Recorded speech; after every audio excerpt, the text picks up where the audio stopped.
Ito yung steel block, ito yung chrome block. Ito mga boss, pag-usapan natin yung pagkakaiba nila. Ito yung ceramic, chrome bore.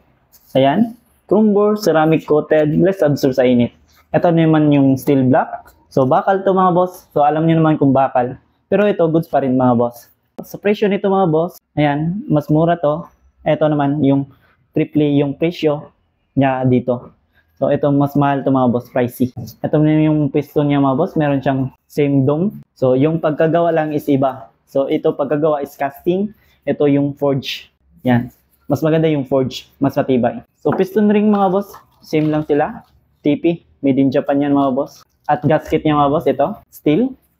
Ito naman yung gasket sa ceramic. Yan, ceramic, gasket, para sa steel, ito yung gasket niya. So ang kagandahan kung bibili kayo ng chrome bore, meron siyang extra piston, flat piston.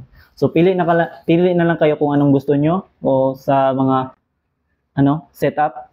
Ito yung dome, tsaka flat. So dalawa na yan mga boss once na bibili kayo nitong chrome. So sa kung steel block lang, dome lang, yan, cast piston.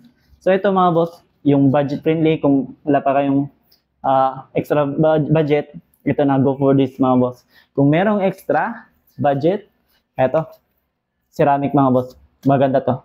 So sa mga interesado, message lang po.